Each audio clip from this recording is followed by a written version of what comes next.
get set up here.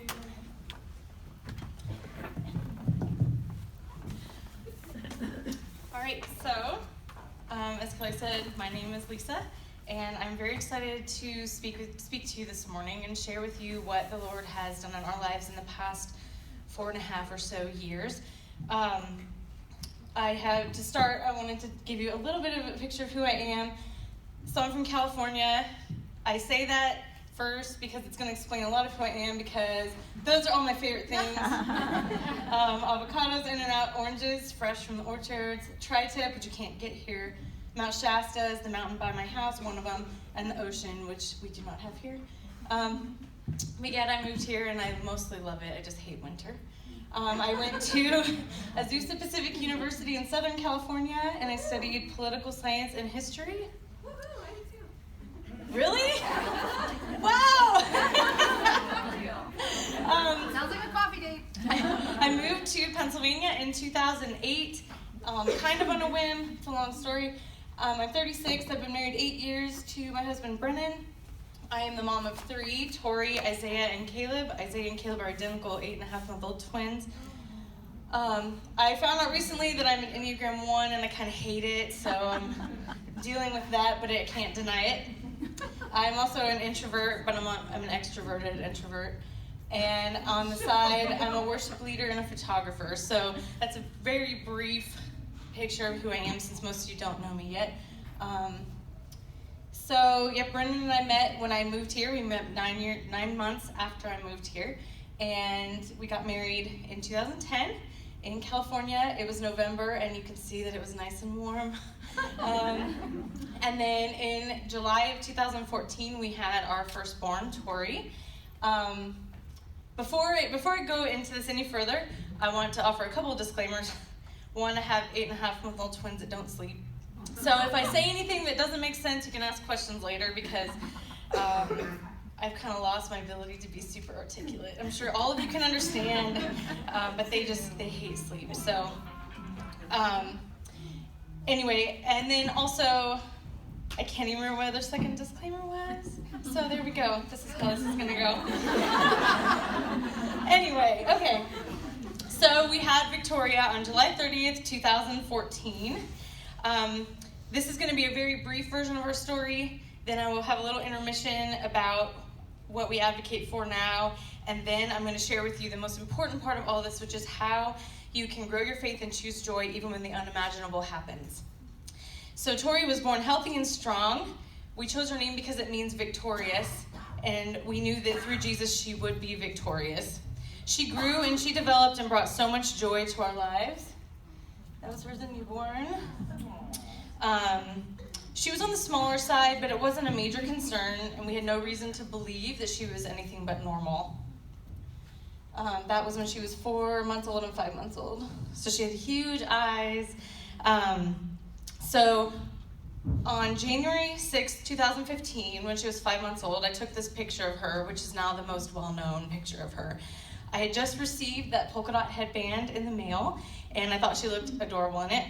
So I grabbed my phone and took a picture, and I had no idea that this would be the last picture of her smiling. The very next day, it was as if a switch had been flipped, and she was a completely different baby. She was irritable, she was screaming, she was throwing up everything that she ate. Over the next 2 weeks, we noticed that she hadn't smiled since the day of that picture, and we only knew that because I was infamous for taking hundreds of pictures and sharing them because I'm across the country for my family, and when I looked at my phone, there was this huge gap, and I was like, well, that's kind of weird. We just joked that maybe we weren't funny anymore, like we didn't know. She also had stopped playing, laughing, talking, everything. She just wanted to be held. So this began our month of searching for a diagnosis. Reflux and hydrocephalus were the main theories. The latter led us to Hershey Medical Center on Friday, January 30th for a CAT scan. That CAT scan revealed brain abnormalities, a phrase we will never forget. Words that can mean a livable disability or death, everything or nothing, and the doctor couldn't tell us a thing. And of course, it was a Friday night. Everything bad happened on a Friday. So as we sat there in the emergency room, trying to deal with even the very little that we knew at that time, That freeze basically led us to renew our vows right then, because we knew that parents and couples that face things like this, the odds are even higher than 50% of the marriage failing. It's actually about 75%. And so we right then just said, this will not, whatever this is, this will not break us. And so we kind of laughed that that's where we had our vow renewal, was in the middle of the emergency room. So we were sent home for the weekend to dwell on those words, and we simply had to wait and eat lots of ice cream. We saw a neurosurgeon on Tuesday who was able to get her MRI that had been previously scheduled for May 6th moved to the very next day. So that was truly a miracle. The MRI showed that it wasn't hydrocephalus, but that the brain was definitely damaged, and in fact, parts of it had shrunk. 2 days later, the neurologist would tell us that Tori had a form of something called leukodystrophy, which means an issue with the white matter, leuko meaning white, and that not all forms were treatable. She asked if I wanted to know which form she thought that Tori had, and I said no. Me, the lover of Google and research and being so prepared and everything, did not want to know. I wanted to wait, because waiting felt like hope at that point. So that night, Tori was admitted to the hospital for a feeding tube because she was still not eating. At this point, she only weighed about 11 pounds. So we went ahead and we thought that we were just going, we're going to get a feeding tube and we'd go back home. That ended up being 5 days in the hospital. Test after test continued to show that her body was not functioning properly. They did a swallow study. She was aspirating milk so she could no longer nurse. They drew blood the day that she was discharged in order to determine which form of leukodystrophy she had, and they told us it normally takes about 2 weeks to receive the results. So yet again, we went home and we had to wait. And we had to wait to find out if our daughter was going to live or if she was going to die. The next day, we got a phone call that would change our lives forever again, and I thought it would be best to just read it.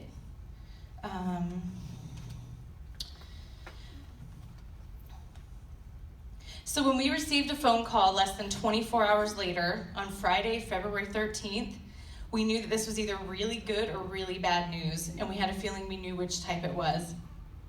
The nurse asked if we wanted to wait until February 24th for our scheduled appointment to receive the results, which we laughed at, or if we wanted to come in immediately. That was an obvious decision, and we made an appointment for a couple of hours later. When the neurologist came in to talk to us, we knew it was bad. You could see it in her eyes. She was dressed in plain clothes, not her typical white doctor's coat. She wasn't supposed to be at work that day. She was somber and unsmiling. All of this was a recipe for disaster. Dr. Byler shook our hands and then said the most terrible words that we could have heard. It's Krabbe. That's Tori during the hospital. You can already see the change in her face because her nerves were no longer working. She couldn't smile anymore, and that was her feeding tube, but her eyes were so beautiful. So basically, dying is not a word that should describe anyone's 6-month-old child. So to give you a brief rundown about what Krabbe is, it's pronounced Krabbe, even though it's spelled Krabbe. It's one of over 40 leukodystrophies. It's also what's called a lysosomal storage disorder. I'm not going to get into the medical stuff, but honestly, I feel like I have an honorary nursing degree after going through all this. It basically means that there's an enzyme in the body that is not being produced because she had a genetic mutation that did not produce an enzyme to protect myelin. So the Krabbe disease affects both the central and peripheral nervous systems, which are responsible for all of the body voluntary and involuntary movements. And I won't read the whole early infantile, but that is the form that she has, which is the most severe. So that day when we asked the neurologist how long she had, she said that she probably wouldn't live to be 2. So we're going to take a brief intermission because that's the emotional part that I kind of just sped through. Had Tori been screened for this at birth, they could have treated it. So now I'm using my once useless degree in political science, and I have spent the last 4 years advocating for newborn screening in Pennsylvania. I go to every meeting, every quarterly meeting of the Newborn Screening Advisory Panel, and we're advocating for this. Currently in Pennsylvania is second to last in the nation in the number of diseases that they include on their newborn screening panel. Basically, hospitals pick and choose which diseases they include because in Pennsylvania it's all about money. There are only 9 that are paid for by the state. The other 26 or so, the hospitals have to cover or try to bill insurance, and you know how insurance is. So every hospital screens for different things in this state. So basically your zip code determines whether your child will live or die from rare diseases. Currently, Hershey Medical Center is the only hospital that screens every single child for Krabbe and for 5 other lysosomal storage disorders. We would like to believe that is because Tori was the 3rd child diagnosed in 3 years at Hershey Medical Center with Krabbe, but we don't know that for sure. So you can ask for it to be included on your newborn screening panel, but you have to know it exists in order to ask for it. And there's also a huge discrepancy right now between the knowledge that the hospitals have of what they actually do screen for and what actually happens, because I've had so many parents who are in the hospital having babies contact us and say they're telling us they screen for it, and we have to say no they don't and fight, and it's this big thing. Currently 6 states screen for Krabbe: New York, Missouri, Tennessee, Kentucky, Illinois, and Ohio. 5 states have passed legislation but have not yet implemented testing: Pennsylvania, New Jersey, Georgia, Louisiana, and New Mexico. There are kits that you can order that you can take to the hospital. Hunter's Hope is a big foundation. I don't know how many of you know much about football or about the Buffalo Bills, but Jim Kelly was their quarterback during their, I don't even know what you call it, their Super Bowl 4 losses in a row. But his son Hunter died of Krabbe in 2005, and they have spent the rest of their lives advocating for it. In fact, he believes that is why God allowed him to have fame, so that he could impact the lives of babies. So anyway, they provide kits at a lower cost if you're interested. So, okay, back to it. The other thing I want to say is that 1 in 125 people carry a genetic mutation that can cause Krabbe. It is an autosomal recessive disorder, which means that both parents have to carry the mutation. Who would have guessed that I would move from California to Pennsylvania, meet a guy from Juniata County who carries the exact same genetic mutation? They say that the odds are better that we would win the lottery than that we would have met, married, had the same genetic mutation. So we were meant to be.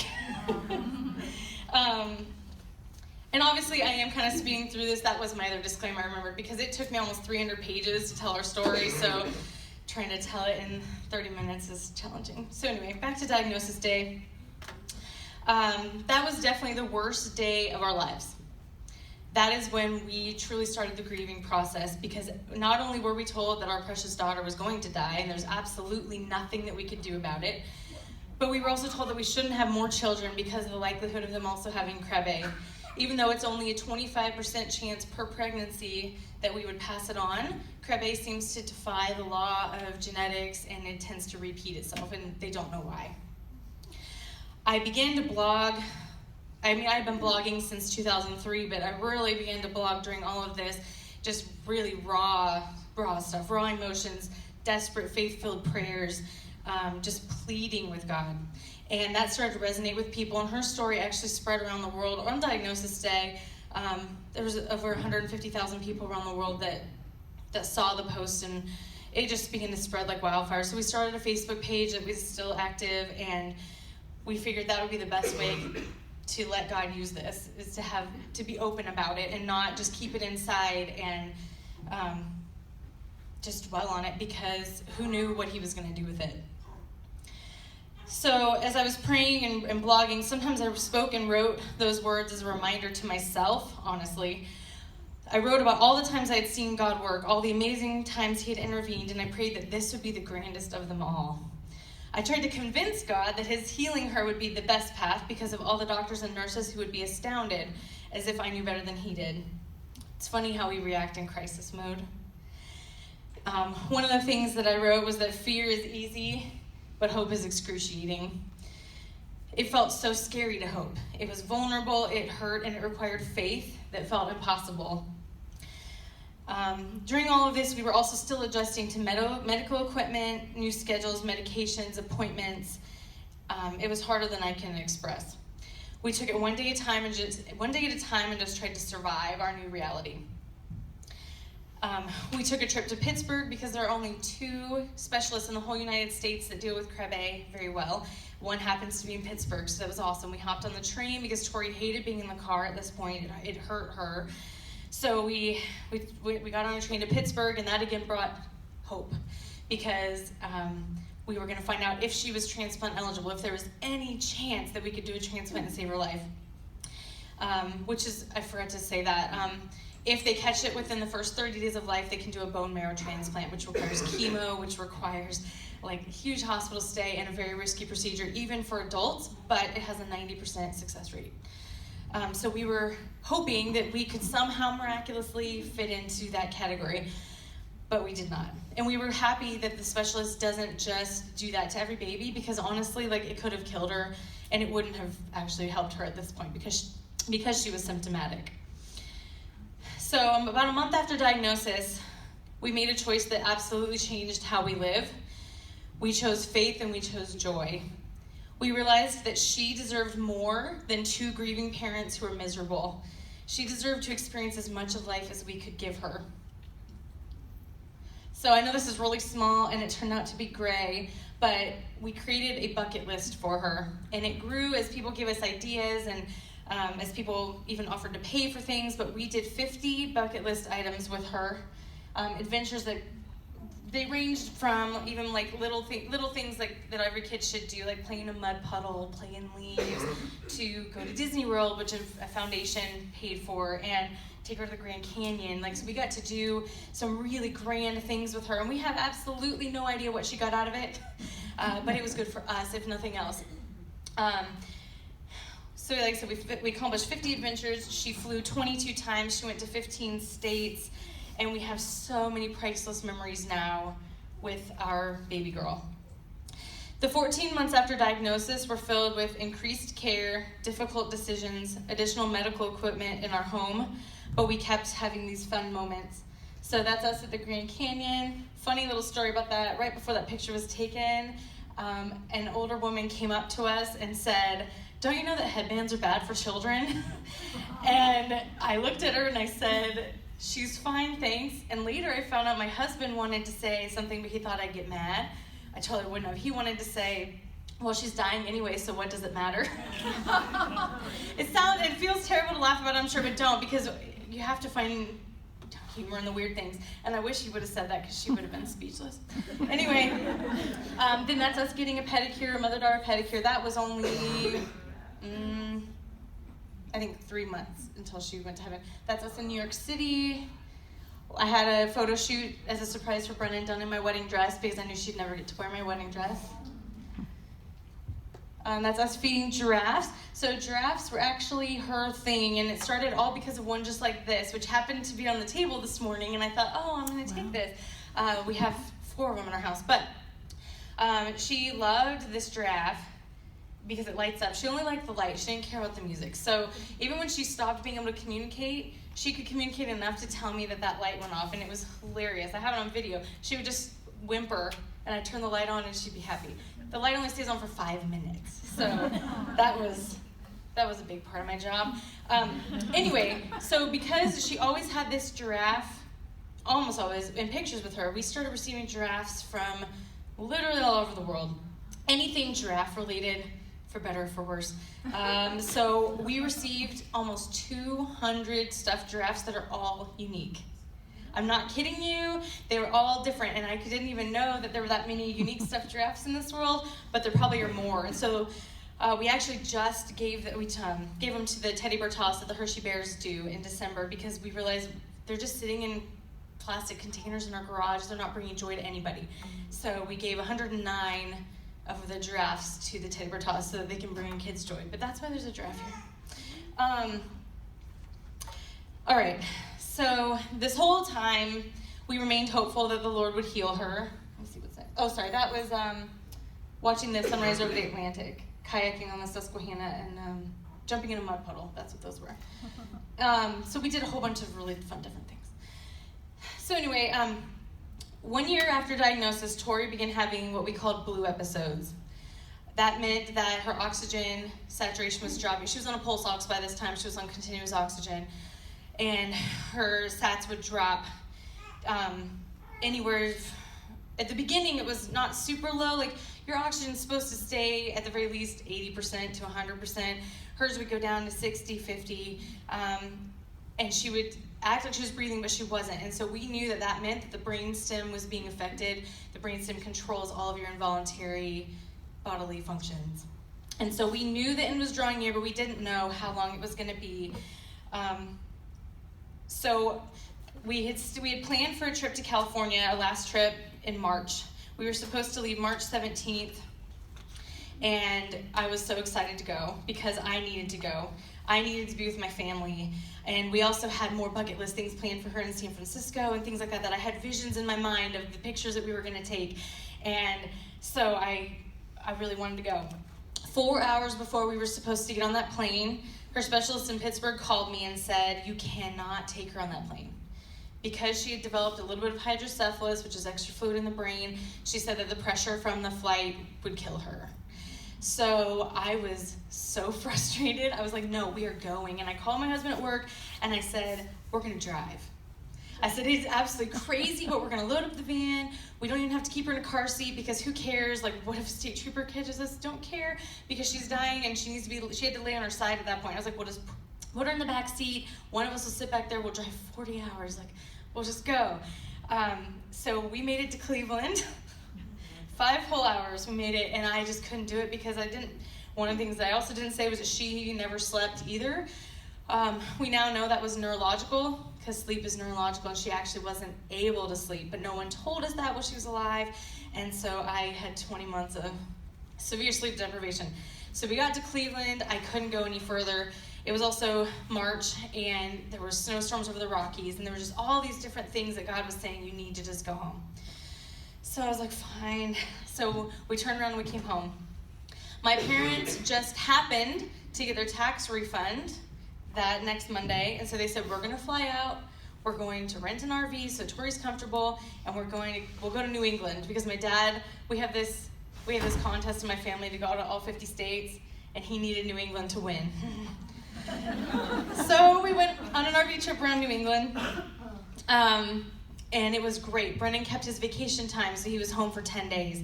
We were all together as a family. It ended up being a wonderful little trip. We got home on March 26th, which was my mom's birthday. That night, she had the worst blue episode that she had ever had, and her oxygen dropped to 4%. And we were kind of freaking out, but then her numbers jumped back up, and she seemed fine, and we were like, okay, I will tell you that every one of those episodes was just, I don't even know how to describe it, horrific, because every single time you're like, is this it? Is this it? Like, all this anticipation of like, okay, we know that you're probably going to die, but like, when is it going to happen? So we hated those blue episodes, but also for her sake, because I don't know what she felt during that. So anyway, whenever Brennan was off work, he would let me sleep upstairs in our house, and he would take the night shift so that I could get maybe 1 or 2 nights of sleep per week. I had always told him that if he ever needed me, just call, because I always had my phone there and it would vibrate, but he never had. So at 5:01 on that next day, which was Easter Sunday, March 27th, my phone rang, and it was Brennan, and she was gone. My only prayer during this whole thing had been that we would all be together. And so that was a little bit frustrating, and I yelled at God. I was like, seriously? Like, you couldn't just do this one thing. So my parents came up from the basement, and we called hospice, and we did the things that we were supposed to do, and it was just so weird. My dad came up, and he was holding her skin to skin, because we had used a stethoscope to make sure she was gone, and so he was holding her skin to skin while we did this. And 15 minutes later, she took a breath. And we were like, well, we've never been around a dead body. We have no idea what the body does. So we were like, well, maybe it was just whatever. But then she did it again and again, and then her eyes popped open. So then, of course, it's Easter Sunday, and we're like, hey, this would be so awesome if God just healed you, like on Easter Sunday, the day of our hope, like the whole reason that we have this hope in our faith. How awesome would that be? So the hospice went ahead and came, and they checked her out, and they were like, we don't know what to tell you. Her numbers were the best that they had been in weeks. They had no explanation. So we were like, okay. By this time, we were all exhausted. So we went ahead and Brennan and I curled up in bed. We had her in between us on her poppy pillow there. And at 9:01, her pulse ox went off again. But this time it was okay. This time I told her, like, it's okay. You can go. So that's actually the last picture I took of her alive. We had decided already we wouldn't take any pictures when she went to heaven. Dang, I didn't think I would cry today. Anyway, so March 27th, 2016 was the weirdest day of our lives, but it wasn't the hardest. And I know that probably sounds weird, but I'm going to explain why. That day, as we began to ponder what God had done in the 2 weeks before, the things I'd already mentioned, but even more things. So we were at home. We were not in California. If we had been in California, she would have either died in the van or on the airplane, because we believed that that was her time to go. We had bought trip insurance for the first time ever, which ensured that we got all of our money back from those canceled flights, which made it easier to choose to stay home. Tori came back to say goodbye and to give us peace with her second passing. She went peacefully in her sleep, which meant we did not have to invoke the DNR, do not resuscitate, that we had signed. We didn't have to make the choice. God did. My parents were here and they were not in California. Like I said, we had spent the week before traveling together and creating memories. I had just got a new camera and I was taking so many more pictures of her than ever because I wanted to play with my new toys. So I have some amazing pictures of her with our family members and just of her. We never had to adjust to having home nursing because it was actually supposed to start the week before, or the week that she died. So we joke that that was her way of saying, nah, I'm not into this. She never, ever got sick. She never even had a cold. When leukodystrophy kids get even a cold, it can kill them. In fact, there was a boy in Wisconsin that died a week and a half ago because he got RSV. And their bodies just can't handle it. But she never even got a cold. She was only hospitalized once post-diagnosis. A lot of these kids spend most of their lives in the hospital. But more importantly, we realized that we were so thankful that God chose Brennan and me to be Tori's parents. He could have given her to anyone, but he chose us. So there's a quote that I put under this. It says, "The root of joy is gratefulness. It is not joy that makes us grateful. It is gratitude that makes us joyful." Our gratitude continued as we planned her celebration of life, which truly was a party. We wanted nothing other than that. I ended up having a hard time finding a venue because the RSVPs kept climbing and we ended up having 450 people in attendance. This was on April 9th. It also snowed that morning, and she knows I hate snow, so we think that was her. I had put together my dream worship team of friends and family with whom I had led worship over the past 10 years or so. I guess I could go to that. So, backing up, we had party favors of her favorite things. We had dum-dums with bags of Cheetos, because she wasn't supposed to eat by mouth, but we could let her taste things, and so we were bad and let her eat junk food. Somebody in New Mexico had taken pictures of her and made these ribbons for everybody. This probably looks familiar, and that's because we ended up having it at LCBC Harrisburg. We were not attending LCBC at the time. We've actually only been here since July, but they were the only venue that got back to us and said, yes, we will happily do this. They said they normally didn't do it for people that didn't attend the church, but the pastors had been following our story, and so they were more than wonderful. They didn't charge us. They were so helpful with everything, and that eventually led us to start attending this campus in July through another series of events. So we all wore, the bookmarks had giraffes in her headband. I led worship. Brennan had a cute bow tie. We had her big Maximus giraffe there with balloons. There's her 200 giraffes along the stage. It was truly amazing. And a lot of people had said, how could you lead worship on a day like that? And my response was, how could I not? Through this whole thing, we never blamed God because we had been, as I'm going to share in a second, we realized that our whole lives God had been cultivating these different things within us to prepare us for when something like this would happen. We chose then and we choose now to focus on where she is and how amazingly she is doing. She can smile, she can walk, she can talk, she can breathe. she can play, and most importantly, she can talk to Jesus anytime she wants. And that's what we choose to focus on. So while I truly, truly hope that none of you ever have to lose a child, especially at 20 months of age, you will likely go through something that is terrible and that rocks your world at some point. So I hope that the following will help you draw closer to the Lord instead of running from him. Because faith and joy do not just happen. They have to be cultivated daily. And what I didn't realize until all this happened was that that's exactly what had been happening. So how do we cultivate faith and joy? The first is by practicing a life of gratitude and contentment. In 6th grade, our Sunday school teacher bought us little journals that I still have, and she told us we had to start writing down 3 things a day we were thankful for. And when I look back, it's really funny because it was a lot of boys' names. There were some other things that were thrown in there, but when I look back, I'm like, oh, this is embarrassing. But she taught us to be always looking for things for which to be thankful. So gratitude really is a form of worship because you're recognizing his sovereignty and his provision even when we do not understand the circumstances. I've also found that gratitude is the antidote to jealousy, envy, anger, frustration, bitterness, and even grief.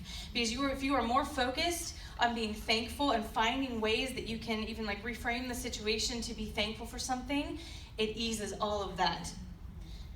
And gratitude does not come naturally to us, or the Lord wouldn't remind us so much in the Bible. It must become a habit. So once you become in the habit of reframing life to find reasons to be thankful, it just happens. But even so, we had to sit down and kind of think through, and it wasn't intentional. It wasn't like I said, let's sit through and think about what God's done. It just started, I don't know, he probably is the one who brought it to mind. So that's one of the reasons why we are doing so well today. The other thing is by recognizing God's hand in the little moments and things. As I was doing all this, Lisa Turkhurst has been tweeting different things, and I was like, man, you're kind of stealing my stuff. But I like the way she said this. She said, it's easy to get discouraged in waiting seasons or tough seasons. That's why it's wise to fill the gap between here and there by proclaiming every hint of God's activity. We can make a list and acknowledge that just because God is silent in one area of our life doesn't mean he's silent in every area. So besides the fact that this whole time we were desperately praying that he would choose to heal her on earth, I was also desperately praying that he would let her sleep. And he never answered that prayer the way I wanted him to. But even still, I was able to look and see the things that he was doing. So how can we recognize his hand at work? I actually learned all this in Sao Paulo, Brazil, when I went down for a church planning conference. Whenever you see the things that are listed in, for instance, Philippians 4:8, true, honorable, right, pure, lovely, beautiful, admirable things. Galatians 5:22, love, joy, peace, patience, kindness, gentleness, self-control. Even anything in creation, because when God looked over everything he made, he saw that it was very good. None of those things are a result of the world. All of those things are evidence that there is a God, that he is always at work, even when we can't think that he is. So even when you see something that is beautiful, you see somebody being kind, you can acknowledge that you are seeing God, whether or not that person even realizes that God is working through them. The third most important thing is by remembering the Lord and all he has done. I wanted to have gone through the Bible by the time I spoke today to count how many times he had to remind the Israelites to remember. But I have twins, and so it didn't happen. But I know that it's dozens of times. You see it especially in Judges when they go through that cycle of sin and then they repent. Even when you think about the 10 Commandments, Moses went up on that mountain for 40 days. Not even that long of a time. They literally had God physically with them, the pillar of the cloud by day and light by night. I can't even remember now, but you know what I mean.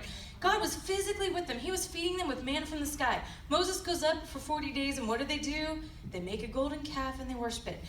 He had to constantly remind the Israelites to not forget to remember him. And I think that even though it's so easy to look at them and be like, we're so much better than them, we're not. So we have to take the time to remember and be intentional about it. His faithfulness must be proclaimed regularly in your mind and in your life so that you won't forget to remember. Worship songs are a great way to do that. That's actually one of the ways that I got through a lot of this because there were certain songs that really resonated with whatever I was praying. One of them was a song by Elevation Worship that's just called Give Me Faith. And the chorus says, give me faith to trust what you say, that you're good and your love is great. I'm broken inside, I give you my life. And there were Sundays at church where I couldn't even get through that because I was desperately trying to believe it and to remember it, and just to remember that if I've seen God be sovereign through all of these things, why would he fail me now? That's another Elevation Worship song right now that we do here. Do it again. You've never failed me yet, so why are you going to fail me now? So keep worship songs handy that really fit that. So faith doesn't mean that you have all the answers, but it means that you believe and believe in the one who does. So how are we doing so well after losing our daughter? The joy doesn't replace the heartache. Rather, they tensely coexist each day, fighting for our undivided attention. Every day it is a choice that we make to love our boys, to love life, to continue to choose joy. And we honestly are doing well. The day that she went to heaven set us free. It set her free. It brought us such peace. It's not that we won't ever have moments that just catch us off guard. Those will always happen. But overall, it is well with our souls. Part of that is because we truly believe that there's a time for everything. There's a time to cry and a time to laugh, a time to grieve and a time to dance. It doesn't say a lifetime to grieve, a lifetime to cry. There's a time for it, and there absolutely is. For us, it was the 14 months while she was here with us, sick, dying, disintegrating. Now that we know that she's laughing and dancing, we can do it too. Another thing that I say is that the depth of my love for my daughter is not measured by the number of tears I have cried, but rather by the life I choose to live in her absence. Oh, it's almost 11. You're fine. You're fine. So this is one of the passages of scripture that I clung to during this. You probably remember in 2 Samuel, David has an affair with Bathsheba. She gets pregnant. God uses the prophet Nathan to tell them the baby's going to die. The baby's born. David still pleads with them. And so basically that just says he pled with God. His advisors were like, well, he's not listening to us. He's going crazy. What are we going to do? But then the child died, and then they didn't want to tell him. So it says, when David saw them whispering, he realized what had happened. Is the child dead, he asked. Yes, they replied, he is dead. So what happened then? David got up. He washed himself. He went to the tabernacle. He worshiped, and then he ate. And his advisors were like, we really don't get this, because while he was here and dying, you were just kind of crazy. But now that he's dead, you've stopped your mourning and you're eating again. And David said, I fasted and wept while the child was alive, for I said, perhaps the Lord will be gracious to me and let the child live. But why should I fast when he is dead? Can I bring him back again? I will go to him one day, but he cannot return to me. And that is absolutely how we feel. We would not want her to return to us because now she's tasted heaven. That's what we are all supposed to long for. We are supposed to want heaven more than we want this earth. And that's what this has taught us. So one of the books that I really, really recommend is called Amazed and Confused by an author named Heather Zimpel. It's about the book of Habakkuk. I never realized how relevant that book actually is. But I have a couple of quotes that I clung to during this. We can frame the character of God according to our circumstances, or we can frame our circumstances according to what we know of the character of God. We can let our circumstances inform what we know to be true of God, or we can let what we know to be true about God inform our circumstances. And I refuse to let what I don't know keep me from worshiping what I do. And so that whole time that we didn't know what was going to happen with her, we still knew that God was sovereign. He works things together for his purpose, not our expectations. Sovereignty means that God is in charge, eternally in charge. We need God to redefine our suffering against the background of eternity, because eternity puts things in perspective. This life is so short, and I know you all know that, but we feel it even more now, and we know that it's not going to be that long before we see her again, and then we will be with her for an eternity.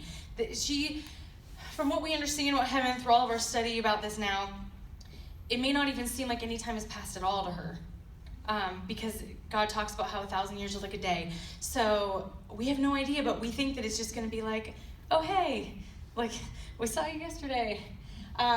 So I will really quickly go through this, but my biggest passion lately has become that death doesn't have to be this way. The death of a believer does not have to be life-altering and devastating. We have seen people who have lost children in this Krabbe community who refuse to get out of bed, who refuse to live life. They live they basically stop living because their child is gone. And we saw all that before our daughter died, and that helped us to make the choice to study what the Bible actually said about all of this, because I believe we've allowed the unbelieving world to influence how we view death instead of the Bible. I'm not saying death doesn't hurt. It does, but it should not be something that permanently changes your life. Every mention of death by Paul in the New Testament is written with expectation and joy, and he writes about it a lot. If we take the focus off of ourselves and what we lost and put our focus on what they have gained, it brings abundant joy. If we truly believe God and his promises, if we truly believe that heaven is where we belong and where we will spend eternity, then why do we follow the world's example and allow sorrow and grief to overcome us? One of the verses that Beth Moore actually tweeted about recently that helped me is from Matthew, and Jesus said, "But now, as to whether there will be a resurrection of the dead, haven't you ever read about this in the scriptures?" He's talking to Sadducees, so I like his sarcasm. "Long after Abraham, Isaac, and Jacob had died, God said, 'I am the God of Abraham, the God of Isaac, and the God of Jacob.' So he is the God of the living, not the dead."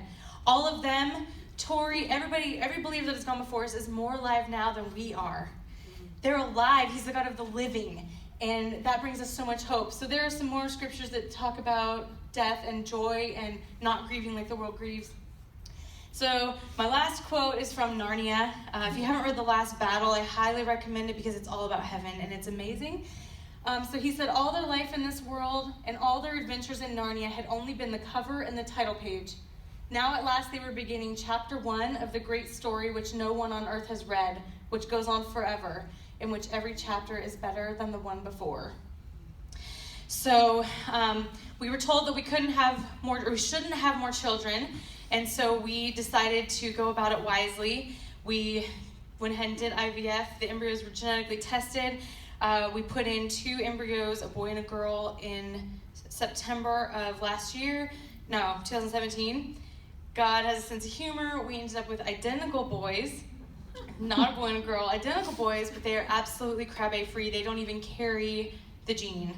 They will never have to worry about passing that on to their children. So that's them. Obviously, that's us now. They're fun and a handful. So I never thought that I would write a book, but I did because God told me to.